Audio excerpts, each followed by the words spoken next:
राधे राधे दोस्तों, आइए बैसाख माह महत्तम का 6वां अध्याय सुनते हैं। नारद जी बोले, हे राजन, बैसाख महीने के मार्ग में चलने से व्याकुल और प्यासे मनुष्य को जो जल दान नहीं करते वह पक्षी की योनि पाते हैं। उदाहरण के लिए हम ब्राह्मण और घर की छिपकली का प्राचीन इतिहास कहते हैं। यह परम अद्भुत संवाद है। प्राचीन काल में इक्ष्वाकु के वंश में हेमांग नामक एक राजा हुआ। वह ब्राह्मणों का भक्त, अनिंदक, जीत शत्रु और जितेंद्रिय था। पृथ्वी में जितने बालू के कण, समुद्र में जितने जल के बिंदु हैं और आकाश में जितने तारागण हैं, उतने ही गौ उस राजा ने दान की। उसने बहुत से यज्ञ किए। उन यज्ञों की कुशाओं से पृथ्वी पर कुशा ही कुशा दिखाई देने लगी तथा गौ भूमि, तिल और स्वर्ण दान से बहुत से ब्राह्मणों को प्रसन्न किया। ब्रह्मपुत्र महात्मा वशिष्ठ जी ने उसे ज्ञान भी कराया कि जल दान करो, परंतु उसने दुर्बुद्धि और हेतुवाद से कहा कि जल तो बिना मूल्य ही मिलता है, इसे दान करने वालों को क्या फल मिलेगा। ऐसी अनेक बातें कही और ब्राह्मण को जल दान नहीं किया और कहने लगा कि अलभ्य वस्तु दान करने से पुण्य मिलता है और यही ठीक भी है। वह राजा लूले, लंगड़े, दरिद्री और जीविकाहीन ब्राह्मणों की सेवा को करता था, किंतु वेद पाठी, तत्वज्ञानी और ब्रह्मवादियों की पूजा नहीं करता था। वह राजा कहा करता था कि विख्यात ब्राह्मणों की पूजा सेवा तो सभी करते हैं, परंतु अनाथ, बिना पढ़े लिखे, लूले, लंगड़े ब्राह्मण और दरिद्रियों की बड़ी दुर्गति है। अतः ऐसे ही लोग मेरी दया के पात्र हैं। इस प्रकार वह दुर्बुद्धि कुपात्रों को दान देता रहा। इस महादोष के कारण 3 जन्म तक उसे चातक की योनि मिली। फिर 1 जन्म गिद्ध बना और 7 जन्म तक कुत्ते की योनि में रहा।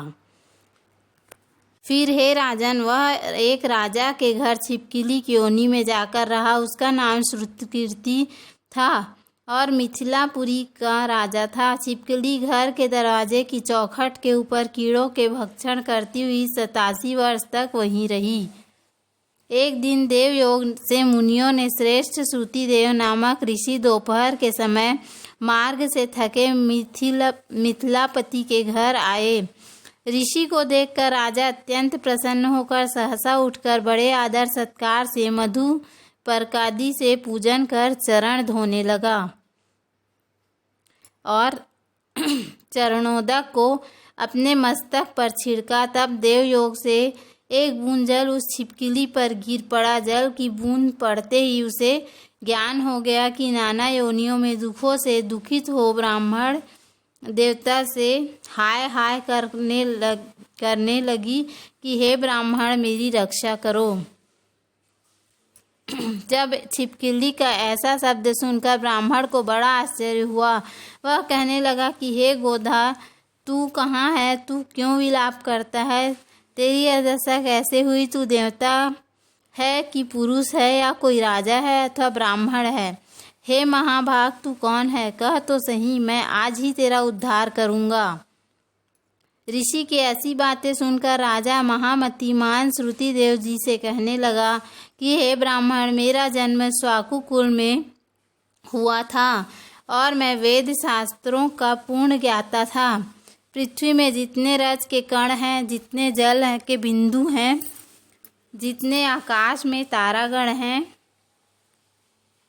उतनी ही गौ मैंने दान की। मैंने सभी यज्ञ किए, कूप और तालाब बनाकर अनेक दान दिए, धर्म पूरक राज्य भी किया, तो भी मेरी ऐसी दुर्गति हुई और मुझे स्वर्ग न मिला। 3 जन्म तक मुझे चातक योनि मिली और 1 जन्म में गिद्ध हुआ। फिर 7 जन्म तक कुत्ते की योनि पाई। अभी यह राजा आपके चरणोदक को छिड़क रहा था, तब एक बूंद उछलकर मेरे ऊपर आ पड़ी।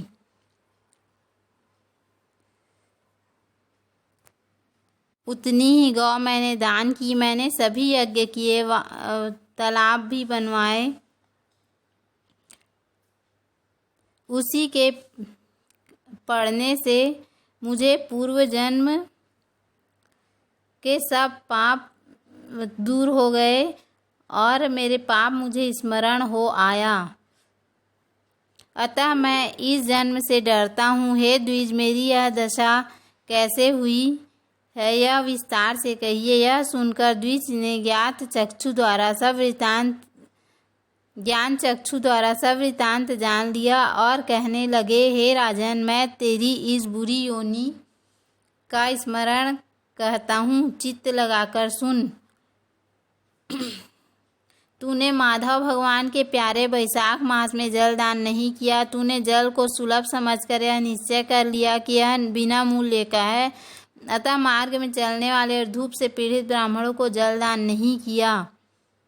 साथ ही सुपात्र को छोड़ कुपात्र को दान किया। जलती हुई अग्नि को छोड़ क्या कोई राख में भी हवन करता है? प्रायः बताए हुए सुगंधादि से युक्त कांटेदार वृक्षों का कोई भी पूजन नहीं करता। सब वृक्षों में पीपल की पूजा होती है। तुलसी को छोड़कर कटोरी का पूजन क्यों नहीं करते? पूज्यता के विषय में अनाथ की आवश्यकता नहीं है। लूले लंगड़े केवल दया के पात्र हैं, पूज्य नहीं। तपस्वी, ज्ञानी, वेद आदि शास्त्रों के ज्ञाता ये विष्णु भगवान के स्वरूप हैं। अतः ये सदा पूज्य हैं। इनमें भी ज्ञानी ब्राह्मण सदैव ही विष्णु भगवान को अत्यंत प्यारे हैं। इसी कारण ये ज्ञानी ही सदा पूज्यों से भी अधिक पूज्य हैं।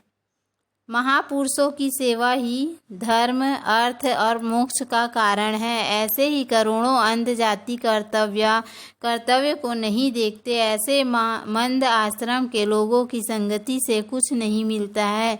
वैसे ही जल में तीर्थ और मिट्टी अथवा पत्थर के बने देवताओं से भी तत्काल कुछ लाभ नहीं होता है। वो तो बहुत काल से पवित्र करते हैं, किंतु साधु महात्मा दर्शन से ही पवित्र कर देते हैं। साधु सेवा से कोई सुशिक्षित पुरुष दुखी नहीं होता। जैसे अमृत पान करने से जन्म, मरण, वृद्धावस्था आदि दुख नहीं देते।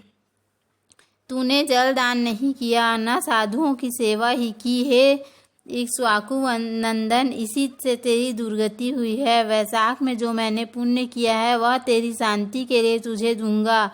इसके प्रताप से भूत, भविष्य और वर्तमान कर्मों के संस्कार दूर हो जाएंगे।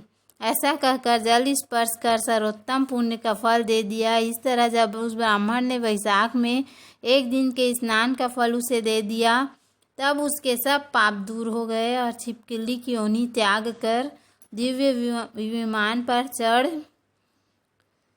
दिव्य माला, वस्त्र और आभूषण पहन मिथिलापुरी के महल में सब प्राणियों को देखते देखते हाथ जोड़ परिक्रमा दे नमस्कार कर आज्ञा ले स्वर्ग को चला गया। देवता लोग उसकी स्तुति करने लगे। वहाँ 10,000 वर्ष तक अनेक भोगों को भोग कर वही राजा स्वाकु के वंशज महाप्रभावशाली काकुत्स नाम से पैदा हुआ और सप्त द्वीपवती पृथ्वी का पालन करता हुआ बड़ा ब्राह्मण, साधु, सेवी, इंद्र का सखा और विष्णु का अंश हुआ। तब वशिष्ठ जी ने वैशाख मास में सब कर्तव्य धर्म सुनाए, जिनके करने से उनके सब दुख दूर हो गए और दिव्य ज्ञान को प्राप्त कर विष्णु की सायुज्य मुक्ति को प्राप्त हुआ। इसलिए यह वैशाख संपूर्ण शुभ फलों का दाता है। इसमें जो मनुष्य यथोक्त धर्म करता है उसकी आयु और यश बढ़ता है, पाप दूर हो जाते हैं, पुरुषार्थ चतुष्ट की प्राप्ति होती है और विष्णु भगवान प्रसन्न होते हैं। अतः ब्राह्मण, क्षत्रिय, वैश्य, शूद्र, चारों वर्ण, ब्रह्मचारी, गृहस्थ, वानप्रस्थ, सन्यास, चारों आश्रम वाले मनुष्य को वैशाख मास के कहे हुए कर्म करना चाहिए। इति श्री वैशाख माह महात्म षष्ठम अध्याय संपूर्ण। बोलो श्री हरि विष्णु भगवान की जय। बोलो लक्ष्मी माता की जय। उम्मीद है आपको हमारा वीडियो पसंद आया होगा। यदि हमारा वीडियो पसंद आया तो वीडियो को लाइक करें, चैनल को सब्सक्राइब करें। धन्यवाद। राधे राधे। अगली कथा हम कल सुनेंगे। धन्यवाद। राधे राधे दोस्तों। आइए